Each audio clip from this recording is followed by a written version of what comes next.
Hello students, कैसे हैं आप सभी लोग। मैं हूं Pooja Singh and welcome back to my channel accounting master class and this is the 27th lecture.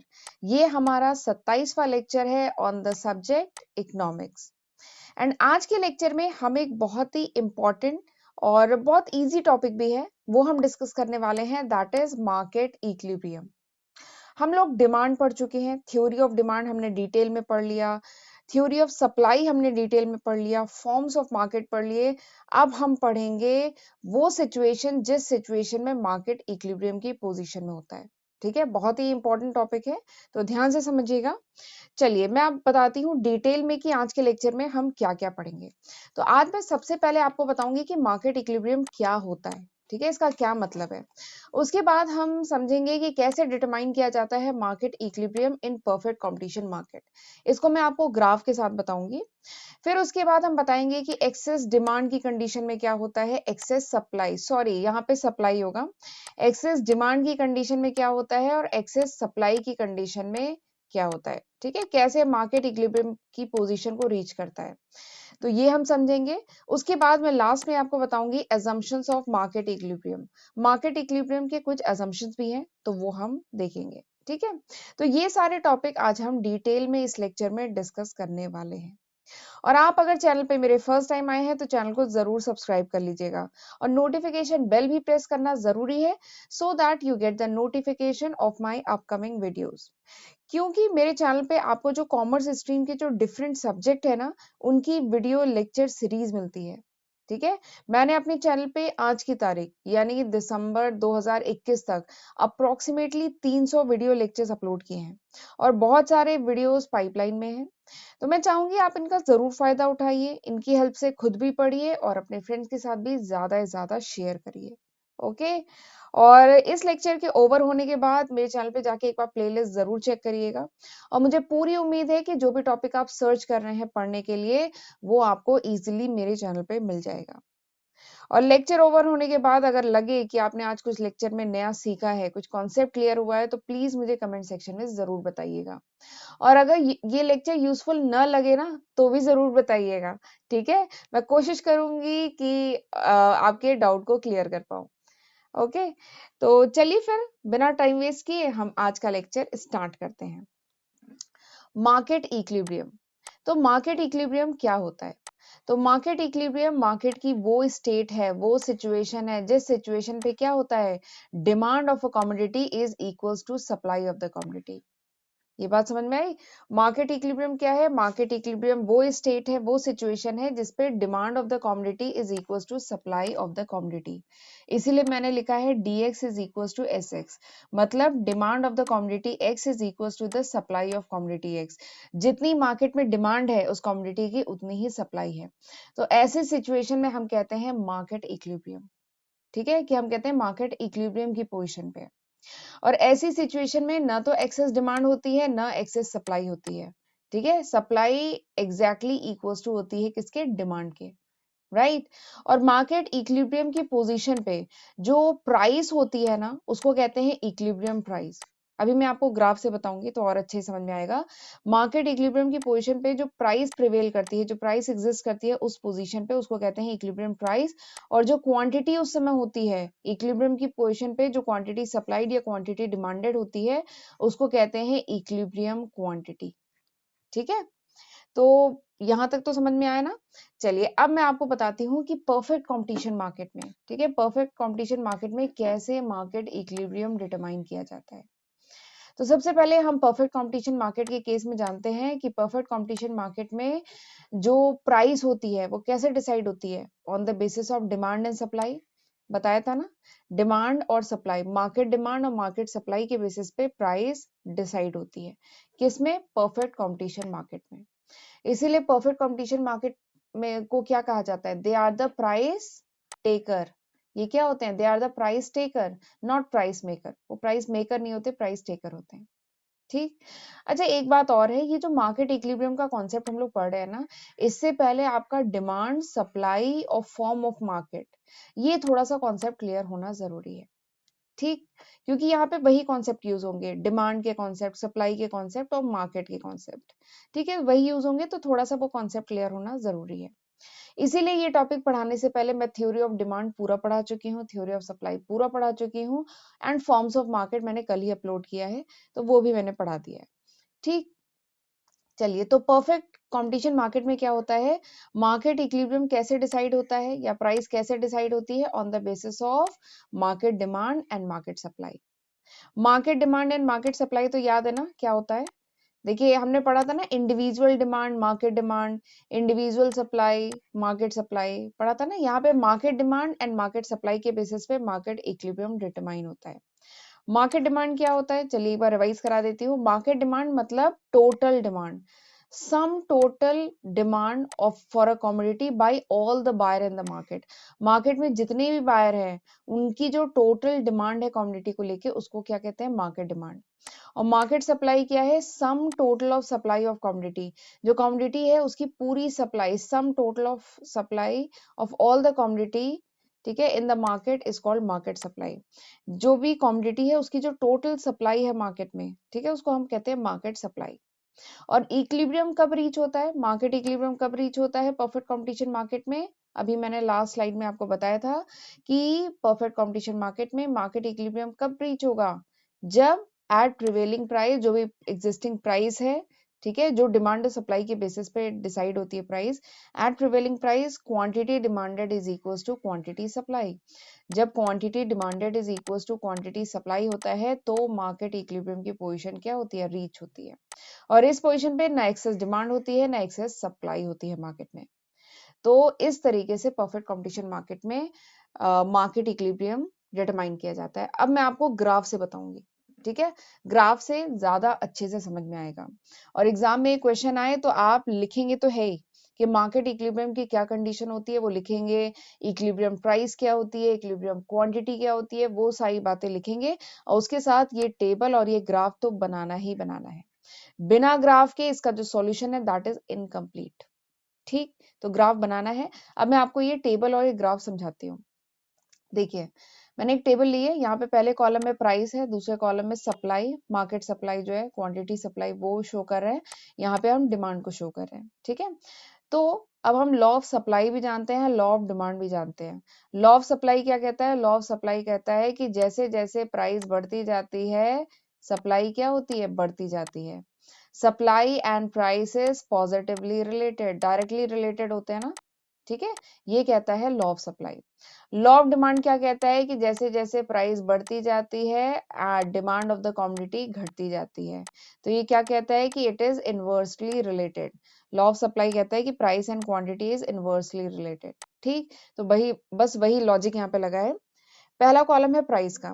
जब प्राइस 5 थी तो क्वांटिटी सप्लाई कितनी थी, 50। जब प्राइस घट गई 4 हो गई, क्वांटिटी सप्लाई भी कम हो गई, क्योंकि डायरेक्टली रिलेटेड है ना, एक बढ़ेगा दूसरा बढ़ेगा, एक घटेगा दूसरा घटेगा।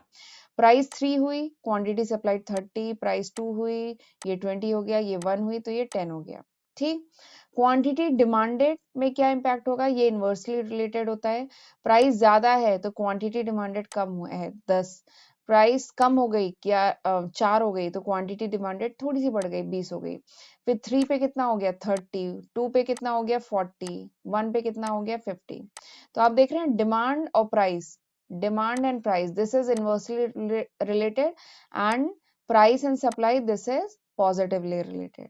ठीक, अब हमने अभी पढ़ा लास्ट स्लाइड में कि मार्केट इक्विलिब्रियम की कौन सी कंडीशन होती है। मार्केट इक्विलिब्रियम की कंडीशन तब रीच होती है जब demand of a commodity x is equals to supply of the commodity. तो अब बताइए इस टेबल को देख के कहां पर डिमांड एंड सप्लाई किस पॉइंट पे बराबर है। तो आप देख सकते हैं ये जो पॉइंट है यहाँ पे क्या है, डिमांड कितनी है 30, सप्लाई कितनी है 30 यूनिट, तो यहाँ पे तो डिमांड और सप्लाई बराबर है। यानी दिस इज अ स्टेज, यहाँ पे देखिए मैं लिखा है this is a state of market equilibrium, ये है स्टेट मार्केट इक्विलिब्रियम की। और जो मैंने बताया था जो प्राइस प्रिवेल करती है at this point, market equilibrium की स्टेट पे जो प्राइस प्रिवेल करती है उसको क्या कहते हैं, इक्विलिब्रियम प्राइस। तो ये क्या है, 3 जो ₹3 है, ये क्या है, इक्विलिब्रियम प्राइस।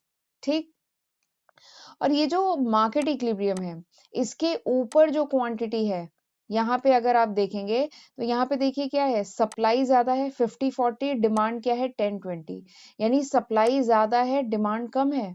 तो this is the area of excess supply. ये क्या है, यहाँ पे एक्सेस सप्लाई है।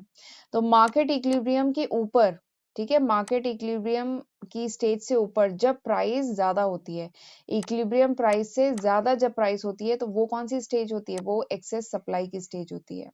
एक्सेस सप्लाई में देखिए यहाँ पे सप्लाई ज्यादा है 50-40, डिमांड कम है 10-20। ठीक है, मार्केट में खूब सप्लाई की गई है, ठीक है, मार्केट में खूब प्रोडक्ट की सप्लाई दे दी गई है, लेकिन मार्केट में बायर जो है विलिंग ही नहीं है खरीदने को।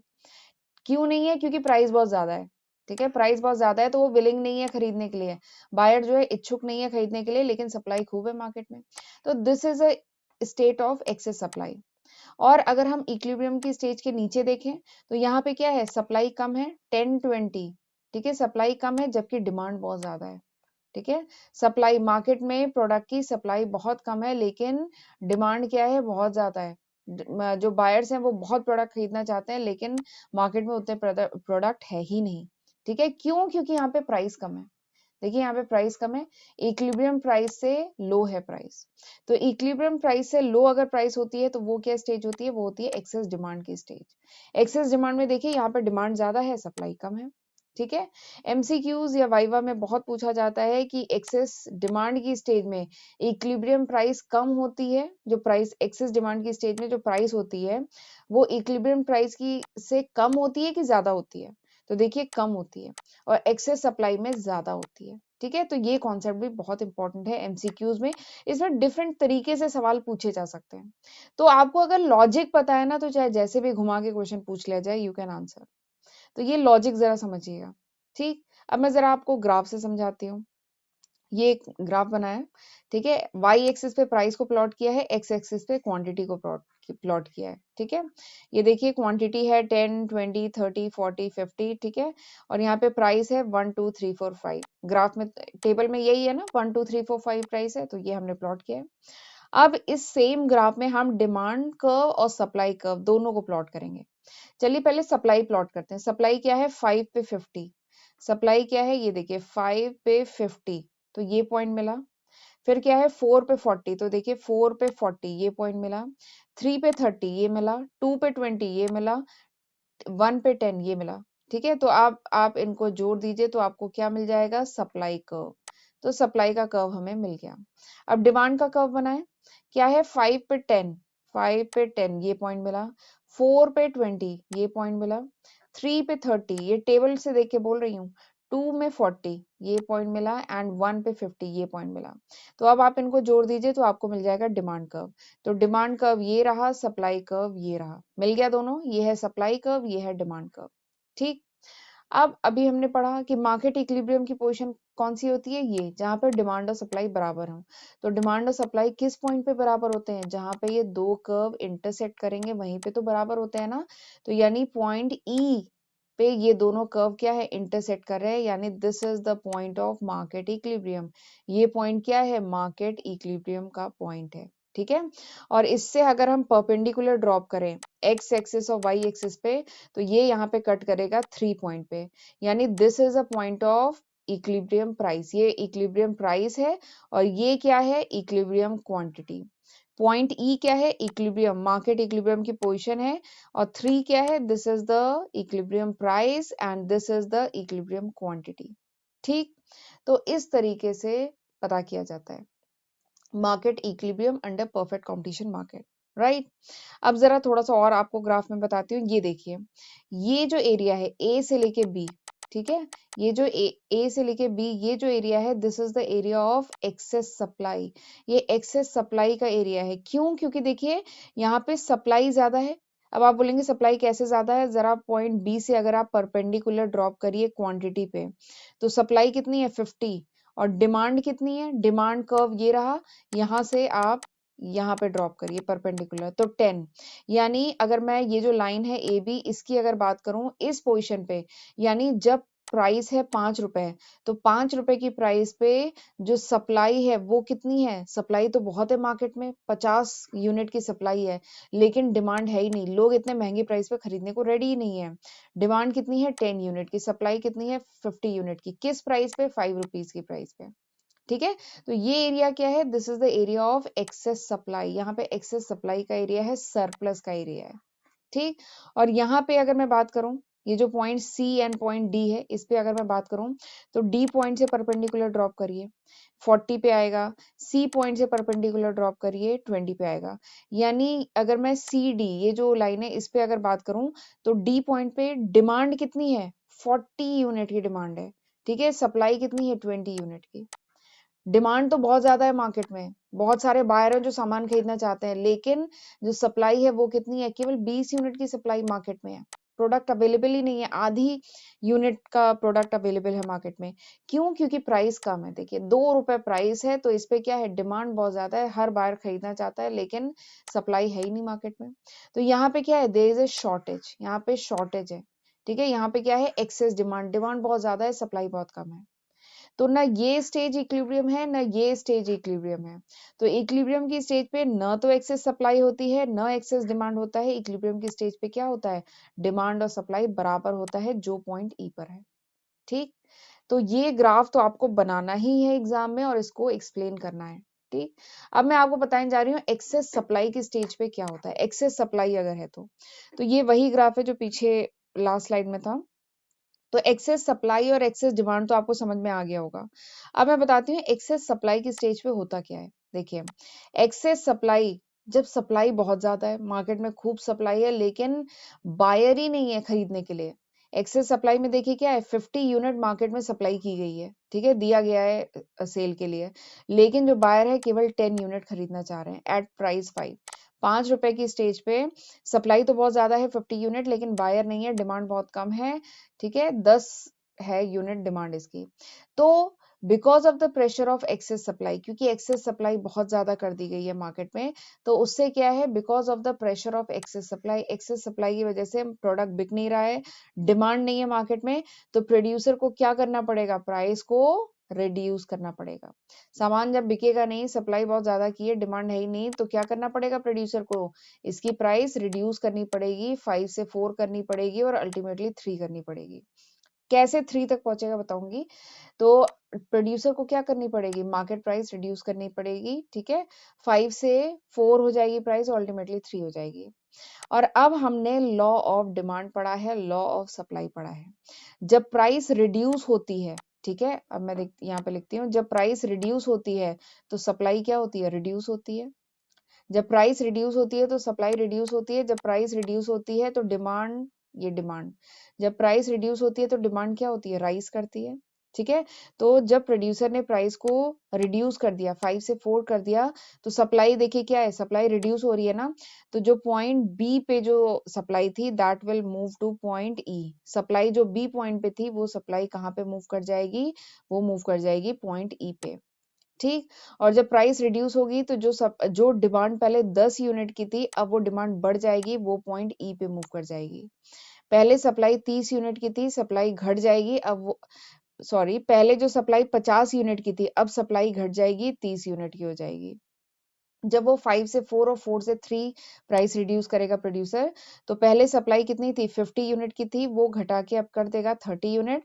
और डिमांड जो पहले 10 यूनिट की थी, डिमांड अब बढ़ जाएगी और वो कितनी हो जाएगी, 30 यूनिट की डिमांड हो जाएगी, ठीक है। तो वही देखिए मैंने लिखा है, जब प्रेशर, ज्यादा प्रेशर होता है एक्सेस सप्लाई का, तो क्या होता है, मार्केट फोर्सेस के कारण और प्रोड्यूसर को क्या करना पड़ता है, प्राइस रिड्यूस करनी पड़ती है। प्राइस 5 से 4 और 4 से 3 प्राइस रिड्यूस करनी पड़ती है। और उस स्टेज में क्योंकि हम लोग law of demand, law of supply पढ़ चुके हैं, तो प्राइस रिड्यूस होती है तो क्वांटिटी डिमांडेड इंक्रीज होगी। तो कर्व, जो डिमांड कर्व है उस पे मूव, ये जो सप्लाई है, सॉरी, ये जो डिमांड जो है ना, ये कहाँ मूव करेगा, डिमांड जो है पॉइंट ए से पॉइंट ई पे मूव करेगा। और जो क्वांटिटी सप्लाई है वो घटेगा। क्यों? क्योंकि प्राइस क्या हो रहा है, घट रहा है। प्राइस घट रहा है तो क्वांटिटी सप्लाई क्या होगा, घटेगा, ये कम होगा। और ये कहां से कहां तक मूव करेगा, पॉइंट बी से, ये पॉइंट बी से पॉइंट ई पे मूव करेगा, ठीक है। एंड फाइनली ये किस पॉइंट पे पहुंच जाएंगे, ये पहुंच जाएंगे पॉइंट ई पे, जो पॉइंट है इक्विलिब्रियम का, इस पे क्या है, market demand is equal to market supply. तो एक्सेस सप्लाई के केस में इस तरीके से इक्विलिब्रियम की स्टेज पे मार्केट रीच करता है। अगर एक्सेस सप्लाई भी है तो भी क्या होता है, एक टाइम के बाद मार्केट इक्विलिब्रियम की स्टेज पे रीच करता है, demand is equal to supply हो जाता है। ठीक। अब जरा मैं एक्सेस डिमांड का केस बताती हूँ। एक्सेस डिमांड यानी ये वाला केस। एक्सेस डिमांड के केस में क्या है, देखिए एक्सेस डिमांड के केस में क्या है, डिमांड अगर ये देखिए सी डी इसको कंसीडर करिए। एक्सेस डिमांड के केस में डिमांड बहुत ज्यादा है, यहाँ पे 40 यूनिट की डिमांड है, ठीक है, लेकिन जो मार्केट में सप्लाई है वो तो केवल 20 यूनिट की है। बायर बहुत सारे हैं जो बहुत सारा प्रोडक्ट खरीदना चाहते हैं, डिमांड बहुत ज्यादा है लेकिन सप्लाई है ही नहीं मार्केट में, 20 यूनिट की सप्लाई है, ठीक है। तो उस केस में क्या होगा, this leads to rise in market price. इस केस में मार्केट प्राइस बढ़ेगी। डिमांड ज्यादा है सप्लाई कम है, तो उस केस में क्या होता है, मार्केट फोर्सेस के कारण मार्केट की जो प्रोडक्ट की जो प्राइस है वो क्या होगी, बढ़ेगी। और फिर अगेन हम लोग law of demand and law of supply पढ़े हैं कि अगर प्राइस बढ़ती है, ओ सॉरी ये एरो ऊपर की तरफ जाएगा, अगर प्राइस बढ़ती है तो क्या होता है, क्वांटिटी डिमांडेड घटती है, ठीक है। तो अगर प्राइस 2 से 3 हो रहा है, जो प्राइस है वो जब 2 से 3 हो रहा है, बढ़ रही है प्राइस, तो क्या होगा, डिमांड घटेगी। डिमांड घटेगी यानी जो पॉइंट डी है वो किस पॉइंट पे मूव करेगा, वो पॉइंट ई पे मूव करेगा। जो 40 यूनिट की डिमांड है वो कितना होगा, 30 यूनिट की डिमांड हो जाएगी। प्रोडक्ट महंगा हो जाएगा तो अब कम लोग खरीदेंगे ना, तो 40 30 की जगह पहुंच जाएगा। और अगर मैं सप्लाई की बात करूं तो सप्लाई क्या हो जाएगी, राइज हो जाएगी, सप्लाई बढ़ जाएगी, ठीक है। जो 20 यूनिट की पहले सप्लाई हो रही थी मार्केट में, अब कितने यूनिट की होगी, 30 यूनिट की होगी। क्यों, क्योंकि प्राइस बढ़ गई। अब ज्यादा प्रोड्यूसर मार्केट में सप्लाई करने के लिए रेडी हैं। तो यहाँ पे जो सप्लाई कर्व है, ये पॉइंट, ये जो सप्लाई है ये पॉइंट सी से पॉइंट ई पे मूव कर जाएगी। सप्लाई कहाँ मूव करेगी, सप्लाई मूव करेगी पॉइंट सी से पॉइंट ई पे, यानी 20 यूनिट से 30 यूनिट की सप्लाई हो जाएगी अब। तो आप देखिए अगेन पॉइंट ई पे पहुंच गए ये लोग, यानी मार्केट इक्विलिब्रियम की पोजीशन रीच हो गई, यानी 30 यूनिट डिमांडेड है, 30 यूनिट सप्लाइड है, राइट। तो इस तरीके से होता है, चाहे एक्सेस डिमांड हो चाहे एक्सेस सप्लाई हो, अल्टीमेटली मार्केट इक्विलिब्रियम की स्टेज पे रीच करते हैं। तो ये सारी बातें आपको डिटेल में लिखना होगा अगर एग्जाम में क्वेश्चन आता है तो, ठीक। तो आई होप आपको अच्छे से समझ में आ गया है। चलिए अब एक लास्ट टॉपिक और है, एजम्पशंस। ये जो मार्केट इक्विलिब्रियम की कंडीशन है अंडर परफेक्ट कंपटीशन मार्केट, तो इसमें कुछ एजम्पशंस है। तो क्या क्या एजम्पशन है, सबसे पहला एजम्पशन है लॉ ऑफ सप्लाई। कि लॉ ऑफ सप्लाई क्या था, कि प्राइस एंड क्वांटिटी सप्लाई क्या है, पॉजिटिवली रिलेटेड है, कि लॉ ऑफ सप्लाई होल्ड करता है, ठीक है। हमने exceptions to law of supply भी तो पढ़ा था, law exceptions to law of supply पढ़ा था, exceptions to law of demand पढ़ा था। तो ये मार्केट इक्विलिब्रियम का ये जो कॉन्सेप्ट अभी जो मैंने पढ़ा है, ये तभी होल्ड करता है when there is positive relationship between price of the commodity, ये जो प्राइस ऑफ द कमोडिटी है and supply of the commodity, इनके बीच में जब पॉजिटिव रिलेशनशिप होता है, बेसिकली लॉ ऑफ सप्लाई जब होल्ड करता है, तभी ये मार्केट इक्विलिब्रियम की पोजीशन, ये जो पूरा मार्केट इक्विलिब्रियम का कॉन्सेप्ट है, ये तभी होल्ड करता है। This is the first assumption. दूसरा एजम्पशन क्या है, लॉ ऑफ डिमांड होल्ड करता है, यानी price of the commodity is inversely proportional to quantity demanded. यही है, price of the commodity is inversely proportional to quantity demanded, ये निगेटिवली रिलेटेड होता है, ठीक है। तो ये दूसरा है, दूसरा एजम्पशन है। तीसरा क्या है, तीसरा एजम्पशन ये है कि forces of demand and supply, ये जो डिमांड एंड सप्लाई की फोर्सेस हैं ये फ्रीली ऑपरेट करते हैं, there is no government intervention, यानी इसमें कोई भी गवर्नमेंट इंटरवेंशन नहीं है, ठीक है। तो ये तीन है अजम्पशन मार्केट इक्विलिब्रियम के, राइट। तो ये था पूरा आज के लेक्चर का कंटेंट। आई होप जो आज मैंने पढ़ाया है आपको अच्छे से समझ में आया है। प्लीज मुझे कमेंट करके जरूर बताइएगा कि हाउ वाज दिस लेक्चर। देखिए मुझे भी फीडबैक चाहिए होता है, मैं भी जानना चाहती हूँ कि ये जो मैं लेक्चर बना रही हूँ ये एक्चुअली में आपके लिए यूजफुल है भी कि नहीं है, कि मैं बस ऐसे ही बनाई जा रही हूँ, ठीक है। तो प्लीज मुझे कमेंट सेक्शन में जरूर बताया करिए कि हाउ वाज दिस लेक्चर, ये लेक्चर कैसा था, ठीक है। और कोई फीडबैक देना हो तो वो भी दिया करिए, मोस्ट वेलकम। और कौन से अगले टॉपिक पे आप लेक्चर चाहते हैं वो भी मुझे जरूर बताइएगा, क्योंकि अब माइक्रो इकोनॉमिक्स ऑलमोस्ट अब एंड है। एक टॉपिक और बच रहा है, प्राइस इलास्टिसिटी ऑफ सप्लाई, जो मैं शायद अगले टर्न पे पढ़ाऊंगी, ठीक है। तो चलिए फिर मिलते हैं अगले लेक्चर में, तब तक अपना ध्यान रखिएगा, गॉड ब्लेस यू।